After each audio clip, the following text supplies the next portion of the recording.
नमस्कार दोस्तों। Dhirendra पुंडी news point में आप सबका एक बार फिर से स्वागत है। अभी तक हम अलग अलग उन राज्यों में जिहाद की बात सुनते और पढ़ते हुए आए हैं जहां मुस्लिम आबादी का एक काफी बड़ा कंसंट्रेशन हो, लेकिन अब ये लड़ाई कहीं और तक पहुंच गई और पहुंचते पहुंचते भगवान जगन्नाथ की जमीन तक भी पहुंच गई।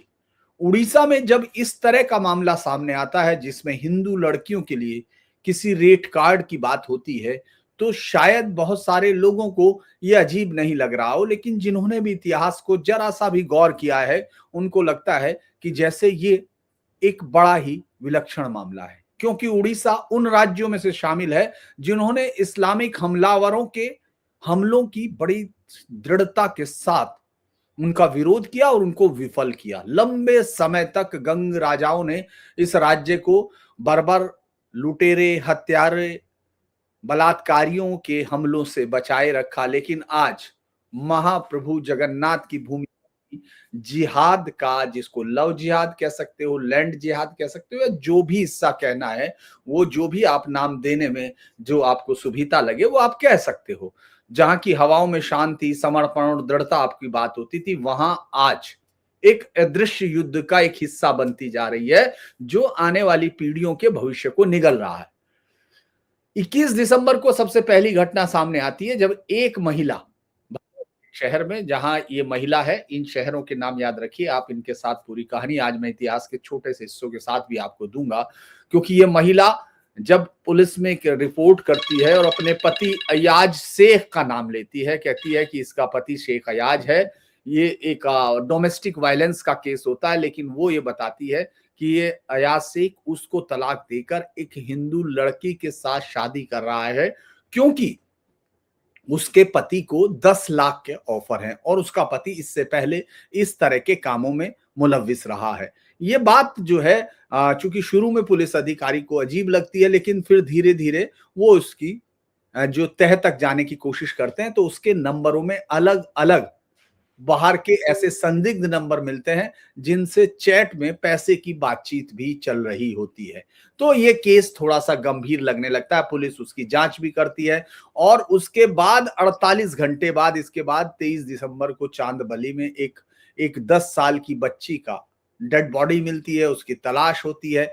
ये उसी इलाके की शहर की बात हो रही है और आखिर में उसकी डेड बॉडी जो नग्न है वो मिलती है और उसमें अमजद खान नाम का एक शख्स पकड़ा जाता है, ये अरेस्ट होता है। ये एक के बाद एक है। ये जो कॉकटेल है ये कोई अपराध का कॉकटेल नहीं है, ये एक माइंडसेट का कॉकटेल है जो कंटिन्यू वहां चल रहा है। क्योंकि एक खास पैटर्न वहां दिख रहा है, क्योंकि ये प्रलोभन और आतंक दोनों एक साथ है। उड़ीसा के तटीय जिलों में एक खास पैटर्न आपको दिखाई देता है जो हम इसमें किस तरह से यहाँ इस इलाके में बढ़ रहा है, कैसे उसकी डेमोग्राफी चेंज होने का खतरा तक आने लगा, इस पर बात करेंगे। लेकिन मैं पहले आपको वो छोटी सी कहानी बता देता हूं जो गौरवशाली इतिहास की है, क्योंकि गंग राजाओं के बारे में नॉर्दर्न इंडिया के लोग बहुत कम जानते हैं, खासतौर से हमारे देश के इतिहास में जिस तरह से सिर्फ मुगलों के इतिहास के लिए सारे पन्ने खर्च किए जाते रहे और वो पूरी पीढ़ियां उसको पढ़ के बड़ी होती रही, उनको ये मालूम नहीं कि भगवान जगन्नाथ की जमीन पर कितना लंबा युद्ध हुआ, किस तरह से उन्होंने इस्लामी हमलावरों के सैलाब को रोका था। दरअसल हम इसीलिए कह रहे हैं कि आज का संकट इतिहास के पन्नों तक जरूर जाता है। अगर मैं अनंत बर्मन चोंगदेव का अवैध किला देते हैं तो 12वीं शताब्दी में तुर्क आक्रमणकारी हिंदुस्तान को अलग अलग जगह मंदिरों को खंडित कर रहे थे, तब उन्होंने उड़ीसा की तरफ भी देखा, क्योंकि वही उड़ीसा जो भगवान जगन्नाथ की जमीन है, पूरी 4 तीर्थों में से एक है हमारे 4 उनमें से, तो वहां उसको नष्ट करना उनका सबसे पहला ध्येय था। लेकिन वहां के राजाओं ने इसको सनातन का दुर्ग बनाए रखा। उन्होंने मंदिर नहीं बनाए बल्कि एक ऐसी सेना तैयार कर दी जो इसको धर्म युद्ध मानकर ही लड़ती रही और इस्लामिक हमलावरों पर रोकती रही।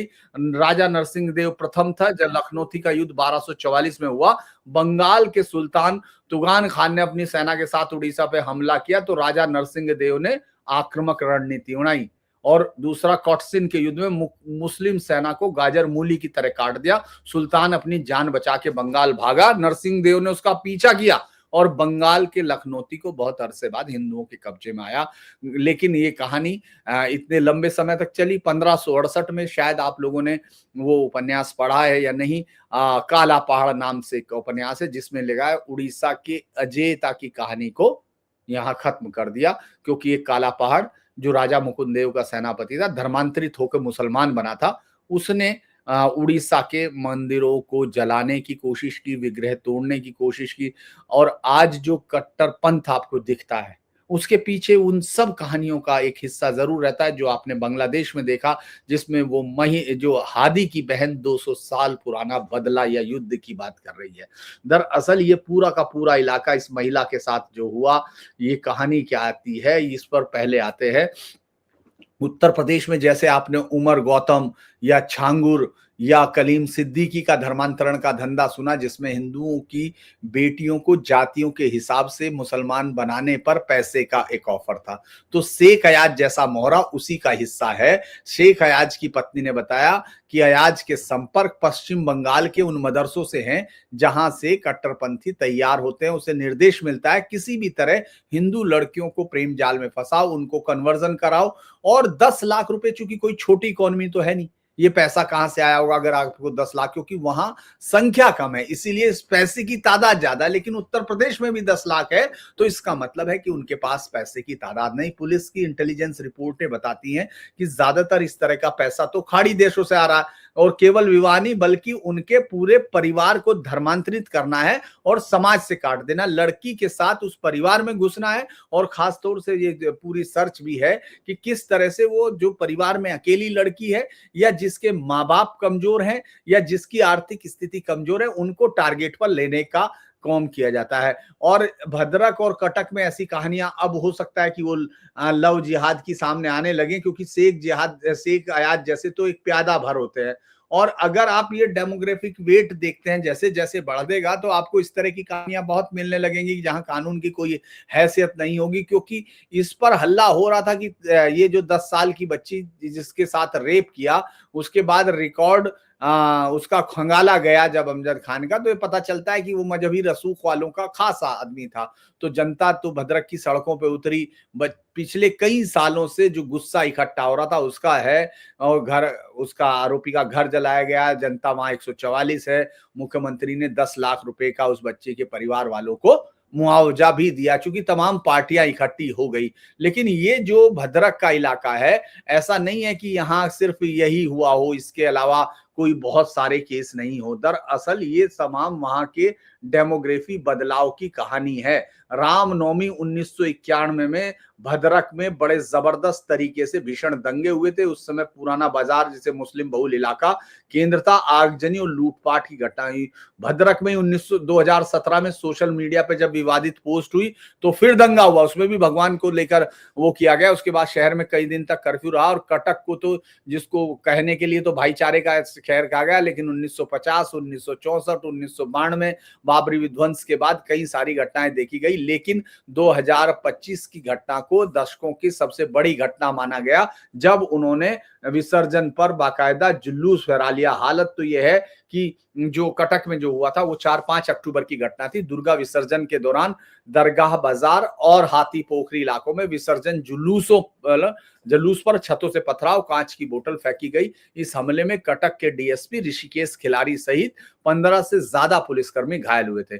और 36 घंटे का कटक में कर्फ्यू लगा था, इंटरनेट सेवा बनाई और कई लोगों को उस समय गिरफ्तार भी किया गया था। चूंकि है क्या, अगर आप देखेंगे उड़ीसा में वैसे तो मुस्लिम आबादी महज 2.17 है, लेकिन भद्रक और कटक जैसे जिलों में ये कंसंट्रेशन बहुत ज्यादा है। भद्रक में अगर 2011 में 15 लाख की आबादी थी और हिंदू उसमें 92 लाख थे, तो आप देखिए प्रतिशत, मतलब मुझे लगता है कि उस समय प्रतिशत मुस्लिमों का सिर्फ 7% था 2011 में, और कटक में ये 6% है। लेकिन भद्रक शहर जो मेन टाउन है उसमें मुस्लिम आबादी 35% के करीब है और भद्रक शहर में जो टाउन है उसमें वहां मुस्लिम आबादी 10% से ज्यादा है। तो ये 1% उनके लिए बहुत जबरदस्त वो हो सकती है, क्योंकि उड़ीसा में जहां 2011 के अगर हम आंकड़े देखते हैं तो हिंदुओं की दशक की वृद्धि दर 13.5 है, जबकि मुस्लिमों की 19% से ज्यादा है। और कटक और भद्रक जैसे जिलों में ये काफी ज्यादा दिखाई देता है, जहां मुस्लिम आबादी राज्यों के औसत से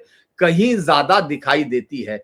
अब इसको रोकने की बहुत सारी बातें की जाती है कि आखिर इसके लिए आप ये जान लीजिए, वो पहला राज्य था उड़ीसा जहां कि धर्मांतरण विरोधी बिल लाए गए। वो लाया इसलिए गया था क्योंकि वहां क्रिश्चियन मिशनरीज पूरी ताकत के साथ धर्मांतरण पे लगी हुई थी।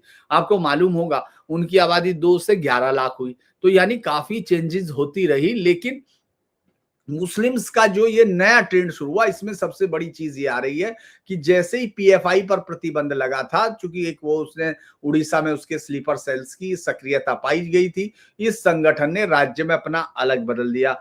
पीएफआई का गढ़ में, भद्रक में और कटक में, भुवनेश्वर के कुछ इलाकों में पीएफआई का एग्जिस्टेंस पाया गया था। उसके सदस्य अलग अलग फाउंडेशन चलाने लगे, सोशल वेलफेयर कमेटियां चलाने लगे, और जो हनी ट्रैप और मैरिज सिंडिकेट है ये बिल्कुल आपको देखेगा पीएफआई के उस पुराने एजेंडे से है, जो लगभग केरल और कर्नाटक में धर्मांतरण के लिए नगद प्रोत्साहन देता है। क्योंकि ये सब जगह उनको फायदा दे रहा है, उसमें उनको मिल रहा है। इसीलिए अब क्या हुआ कि पुलिस ने कुछ संगठन को इसमें एक विशेष अभियान भी चलाया, ऑपरेशन अग्नि है, जिसमें अवैध रूप से विदेशी सिम कार्ड या इंक्रिप्टेड एप्स का इस्तेमाल करने वाले कुछ ऐसे बाहरी लोगों को पकड़ा है जिनके पास कागज तो पूरे थे, लेकिन वो भाषा से और उनके रहन सहन से या उनकी एंसेस्ट्री से नहीं लग रहा था कि उनका उड़ीसा से कोई मतलब है। तो पुलिस उनके कागजों को और मनवाने वाले को चेक कर रही है। क्योंकि धर्मांतरण के लिए वहां कई सारे कैंडिडेट वो भी हैं। दावते इस्लामी का कहा जा रहा कि शांतिपूर्ण धर्मांतरण के लिए उड़ीसा के शहरी इलाकों में मजलिस से करता है।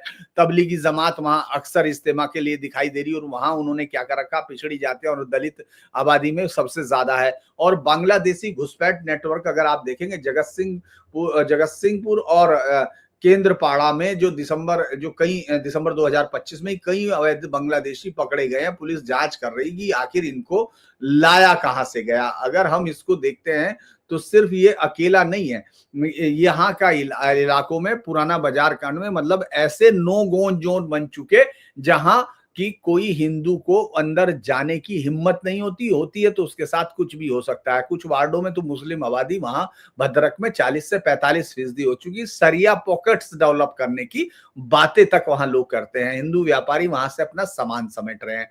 उसी तरह कटक का पैटर्न मैंने आपको बताया था। और भद्रक और केंद्रपाड़ा की जो सरकारी जमीनें हैं, जो चारागाह है, मंदिरों की जमीनें हैं, उन पे नई नई बस्तियां बस रही हैं। स्थानीय प्रशासन उस पर चूंकि मिलीभगत या वोट बैंक की राजनीति से इनको बाकायदा बस्तियों को पानी और वो सब मिलने लगा, पानी बिजली का कनेक्शन मिलने लगा। अब अगर हम इसको आगे देखें कि ये फंडिंग्स के जो केंद्र कैसे होते हैं, दरअसल उड़ीसा की सबसे बड़ी दिक्कत वहां की समुद्र, जो खतरा है वहां की सबसे बड़ी समुद्री सीमा। केंद्रपाड़ा, जगत सिंहपुर और भद्रक के तटीय इलाकों में एक खामोश साइलेंट एक घुसपैठ जिसको कहा जा सकता है, क्योंकि ये बांग्लादेशी जो घुसपैठिए हैं जो मालदा और उधर के उससे रास्ते से आते हैं, छोटी नाव से आके और खुद को बंगाली हिंदू शरणार्थी बताते हैं, बस जाते हैं, और फिर बाद में जब फर्जी आधार कार्ड बनते हैं वो बनाते हैं, तब ये अपनी मुस्लिम पहचान जाहिर करते हैं। उड़ीसा पुलिस ने 3740 घुसपैठियों को, ऐसों को चिन्हित किया कि नो केवल ये लोग न केवल अपराध में शामिल होते हैं बल्कि धर्मांतरण के लिए मैन पावर भी उपलब्ध कराते हैं। क्योंकि जो पुराना कानून है, मैंने आपको बताया कि वो पुराना कानून तो सबसे पहला राज्य था जिसमें धर्मांतरण विरोधी कानून बनाया गया था। अब उस पुराने कानून में कम से कम अब बात चली है कि वो कानून अब बदल के नया किया जाए। और ये जब इस बच्ची के साथ रेप की जिस तरह की दुर्दंत वो की गई है, रेप और हत्या, उसके बाद तरह से पूरे राज्य में इस वक्त मैंने बताया कि आपको 144 भी लागू है उसके इलाके के आसपास जहां ये घटना हुई है, और तमाम राजनीतिक पार्टियां इस पर हल्ला कर रही हैं। तो अब जो है ये तस्वीर बदलने की तैयारी की है उड़ीसा सरकार। अब ये फैसला ले रही है कि वो अब इस कानून को बदलेगी, यानी जो 1967 का कानून है, जो उस वक्त के हिसाब से हो सकता हो सही हो, लेकिन इस तरह से जिस तरह से धर्मांतरण के लिए जिहादियों ने अपने आप को इतना तैयार कर लिया, उनके पास इकोनॉमी मजबूत हो गई है, वहां ये बहुत कानून बौना सा दिखता है। तो अब जो है अपडेट, जो अगर हम लोग आज की अलग अलग उड़िया अखबारों को चेक कर रहे थे, तो उसमें ये था कि सरकार जो नया लॉ ला रही है उसको यूपी के धर्मांतरण के कानून की तर्ज पर लाने की कोशिश हो रही है। 10 साल की जेल और 10 लाख जुर्माना करने की स्थिति है, ताकि जो प्रलोभन है उसमें सीधे तौर पर 10 साल अंदर तक जाया जाए, या दोनों। और डिजिटल सर्वे है, घर घर जाकर बायोमेट्रिक जांच की जा रही है, ताकि फर्जी आधार कार्ड वालों को सीधे डिपोर्ट किया जाए। बिना पंजीकरण के मदरसों पर अब ताला लगाने की कोशिश शुरू हो गई है। अगर हम लोग इसको ऐसे देखें कि आज जो है अयाज खान या अमजद अली खान जैसे लोग हैं, अयाज शेख अयाज या अमजद अली खान जैसे, तो वो हमले कर रहे हैं उस तरह से जैसे काला पहाड़ हमला कर रहा था। लेकिन जागरूकता और कानून, मुझे लगता है वो है। और बंगाल बंगाल में जिस तरह से आज डेमोग्राफिक संकट आ गया, और लेकिन वहां से अलग अलग जगह जाकर बाकी सब राज्यों में भी वो जो बांग्लादेशी घुसपैठी है वो वहां का धर्मांतरण कानून बदल रहे। और जो यहाँ के, अगर आप बांग्लादेशी घुसपैठियों को ही सिर्फ उन्हीं को कारण मानते रहे, तो आप मुख्य घटना से या मुख्य अपराध से दूर हट जाते हैं, जो कि यहाँ के लोगों के ज्यादातर जो जिहादी माइंडसेट का मुस्लिम हिस्सा है, वो इसको पूरी ताकत के साथ न केवल मदद कर रहा है, बल्कि वो इसमें बढ़ चढ़ के हिस्सेदारी ले रहा है। चूंकि वही जकात का पैसा आता है, वहीं से तमाम मस्जिदों से तमाम इस तरह के लोगों को मदद दी जाती है। और इस कन्वर्जन में आप एक के बाद एक देखते हैं ग्रुप सामने आते हैं। उत्तर प्रदेश के ग्रुप जो छांगुर जैसे हैं, वो सिर्फ उत्तर प्रदेश में ही होंगे, तो ऐसा आप ही मान सकते हैं।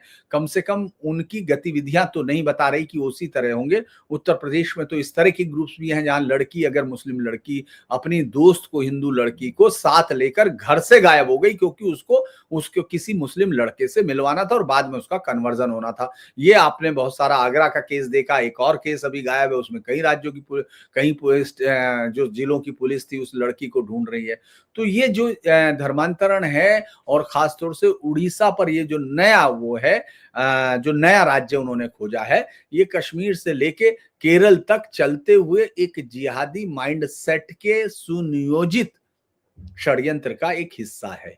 तो जिन लोगों को लगता है कि ये सिर्फ उन्हीं राज्यों में प्रभावी है जहां उनकी संख्या, जो मुस्लिम संख्या 10% या 5% है, नहीं, ये उन जगह पर भी है जहां वो नहीं पहुंचे हैं। क्योंकि रोहिंग्यास और बांग्लादेशी दो ऐसे उनके पास मोहरे हैं जिनके मारे जाने से उनको कोई या भगाए जाने से कोई दुख तो होता नहीं है, बस अगले उनको विक्टिम कार्ड खेलने में सुविधा मिलती है। अगर वो कन्वर्जन करा पाए तो बहुत बेहतर है, अगर उनकी पहचान हो गई, डिपोर्ट हो गए, तो उनको रिप्लेस करने के लिए और भी ज्यादा मौजूद हैं। तो मुझे लगा कि आपको उड़ीसा की इस घटना के बारे में विस्तार से बताया जाए, क्या उसका एक स्वर्णिम अतीत था और अब किस तरह से वो भी इस हमले की जद में आ चुका है। अगर आपको ये वीडियो पसंद आए तो इसको लाइक कीजिए, सब्सक्राइब कीजिए, शेयर कीजिए।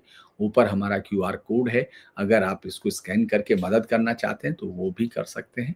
बाकी देखते रहिए आप धीरेन्द्र पुंडी न्यूज़ पॉइंट। नमस्कार।